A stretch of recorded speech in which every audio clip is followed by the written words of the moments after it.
Hello दोस्तों, नमस्कार। उन्मुक्त स्टडी सेंटर में आप सभी का स्वागत है। आज हम लोग पर्यावरण प्रैक्टिस सेट नंबर 14 सॉल्व करेंगे, जो आपके आगामी परीक्षा के लिए बहुत उपयोगी होगा। और यदि आप हमारे चैनल पर नए हैं तो हमारे चैनल को शेयर और सब्सक्राइब करना मत भूलिएगा। आइए आज हम देखते हैं अपना पहला प्रश्न। हमारा पहला प्रश्न है, पर्यावरण पर्यावरण अध्ययन के पाठ्यक्रम जिसे 6 उपविषयों के चतुर्दिक निर्मित किया गया है में पौधे और पशु को जानबूझकर परिवार और मित्र उप विषय के अंतर्गत सम्मिलित किया गया है। इसके लिए निम्नलिखित में से एक कारण को छोड़कर शेष सभी कारण हो सकते हैं। वह एक कारण कौन सा है? तो इसका सही उत्तर डी हो जाएगा। इस बात को उभारना कि किस प्रकार मनुष्य एक दूसरे से घनिष्ठ संबंधों को साझा करता है। इसकी हम व्याख्या देख लेते हैं। पर्यावरण पाठ्यक्रम में पौधे और पशुओं को परिवार और मित्र उप विषय के अंतर्गत सम्मिलित करना, इस बात को उभारना कि किस प्रकार कुछ समुदाय के जीवन और जीविकाएं विशेष पशुओं या पौधों से घनिष्ठ रूप से जुड़े हैं, एवं विद्यार्थियों को विज्ञान के दृष्टिकोण में से पौधों और पशुओं को समझने में सक्षम बनाना, सामाजिक और सांस्कृतिक संदर्भ में पौधों और पशुओं के स्थान निर्धारित करने में विद्यार्थियों की सहायता करना। आगे बढ़ते हैं। अगला हमारा प्रश्न है, पर्यावरण अध्ययन के शिक्षण अधिगम में सर्वेक्षण का क्या उद्देश्य है? तो इसमें हमको बताना है कि सर्वेक्षण का क्या उद्देश्य है। ABCD ऑप्शन है और इसमें कौन कौन उद्देश्य होगा। समुदाय के साथ अन्योन्य क्रिया का अवसर प्रदान करना, ये भी उद्देश्य है।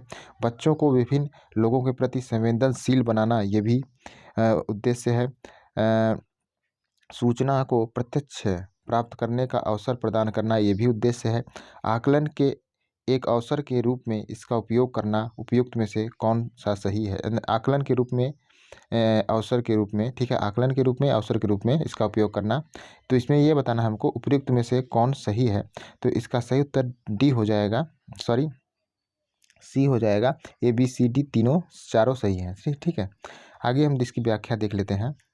पर्यावरण अध्ययन के विभिन्न अधिगम में सर्वेक्षण का उद्देश्य समुदाय के साथ अन्योन्य क्रिया का अवसर प्रदान करना, बच्चों को विभिन्न लोगों के प्रति संवेदनशील बनाना, सूचना को प्रत्यक्ष प्राप्त करने का अवसर प्रदान करना, आकलन के एक अवसर के रूप में इसका उपयोग करना।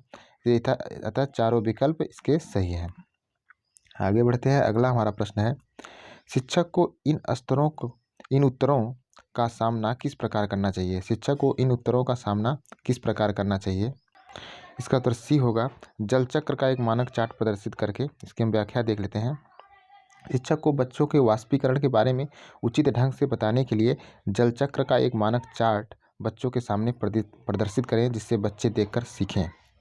अगला हमारा प्रश्न है, वाष्पीकरण विषय पर बच्चों की विविध सोच का आकलन करने के लिए निम्नलिखित में कौन सा प्रश्न एक नमूना हो सकता है? तो इसका सही उत्तर होगा सी, क्या होता है यदि जल चक्र होता ही नहीं?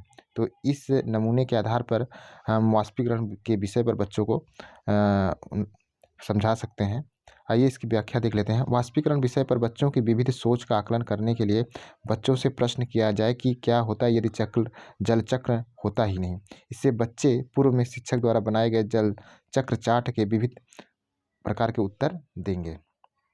आगे बढ़ते हैं। अगला हमारा प्रश्न है, निम्नलिखित में कौन से राज्य जम्मू और कश्मीर के पड़ोसी राज्य हैं? तो इसमें हमें बताना है जम्मू और कश्मीर के पड़ोसी राज्य कौन है। तो इसका सही उत्तर हो जाएगा सी, हिमाचल प्रदेश और पंजाब जो है जम्मू कश्मीर के पड़ोसी राज्य हैं।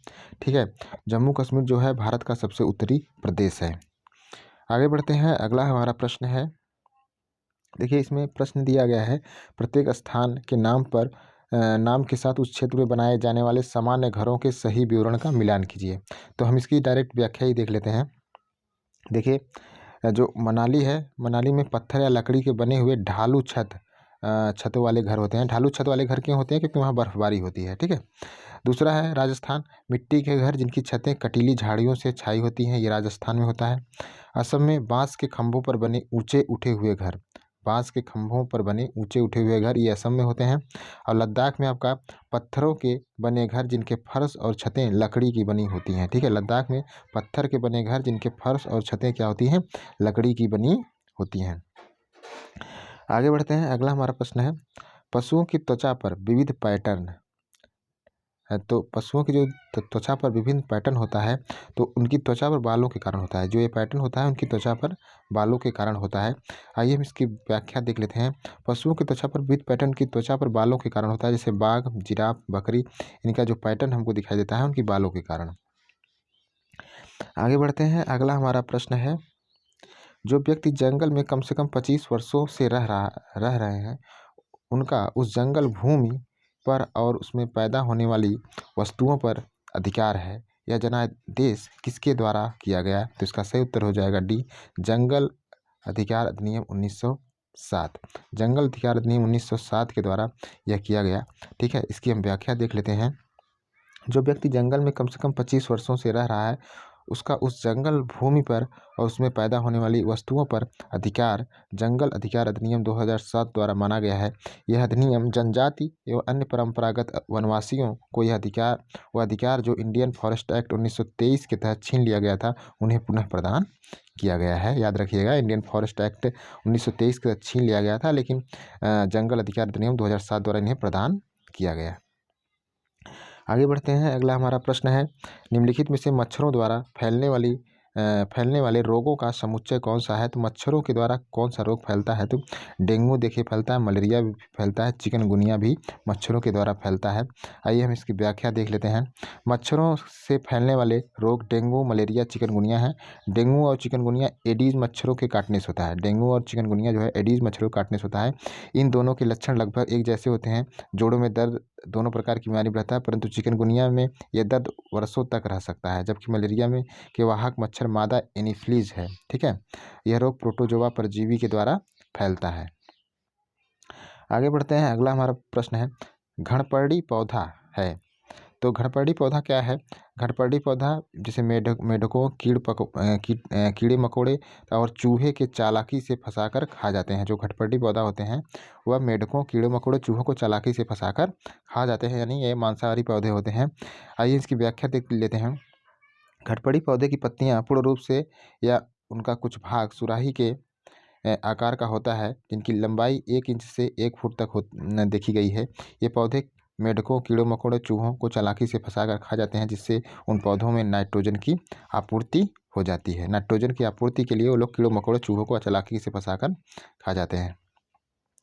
अगला हमारा प्रश्न है, नीचे दिए गए खाद्य पदार्थों को किस समुच्चय में लौह तत्व प्रचुर मात्रा में है? तो इसमें हमको बताना है, इसमें ये जो ऑप्शन दिया गया है इसमें लौह तत्व जो प्रचुर मात्रा में है, तो इसका सही उत्तर बी होगा।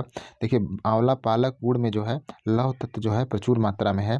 आइए हम इसकी व्याख्या देख लेते हैं। दिए गए खाद्य पदार्थों में आंवला, पालक, गुड़ में लौह तत्व की प्रचुर मात्रा है। लवण की कमी अधिकांशतः बालकों और महिलाओं में पाई जाती है।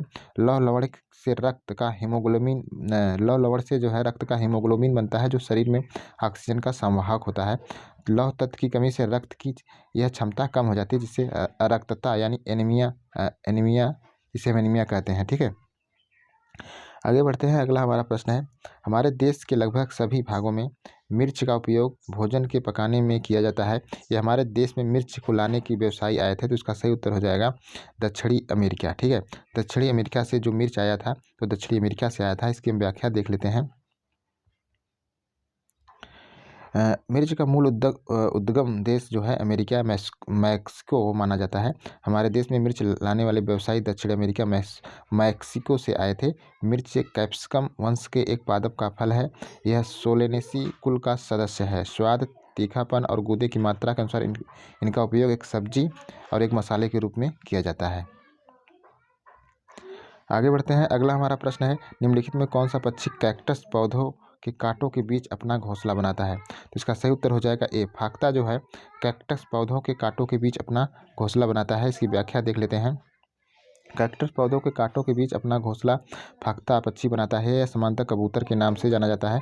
यह कोलम्बी फार्स गण और कोलम्बिडी कुल का पक्षी है। अगला हमारा प्रश्न है, किसी पशु के विषय में नीचे दिए गए विवरण को पढ़िए और उस पशु को पहचानिए। यह भालू जैसा दिखता है, परंतु भालू नहीं है। यह दिन के लगभग 17 घंटे वृक्षों की शाखाओं से उल्टे लटक कर सोता है। तो ये जो आपका पक्षी है, ये सलात है। सलात जो है लगभग 40 वर्षों तक जीवित रहता है। और आइए हम इसकी व्याख्या देख लेते हैं। सलाद स्तनधारी वर्ग के अंतर्गत आता है। यह दक्षिण और मध्य अमेरिका में पाए जाने वाला मध्य आकार का एक शाकाहारी है।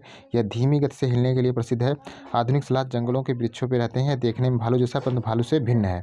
यह दिन के लगभग 17 घंटे वृक्ष की शाखाओं से उलटकर सोता है। लगभग 40 वर्षों तक जीवित रहता है। जीवित रहने के लिए पेड़ की पत्तियों को खाता है। ठीक है दोस्तों, ये आज का हमारा अंतिम प्रश्न था। कैसा लगा आप कमेंट करके जरूर बताइएगा और हमारे चैनल को शेयर और सब्सक्राइब करके करना मत भूलिएगा। Thank you.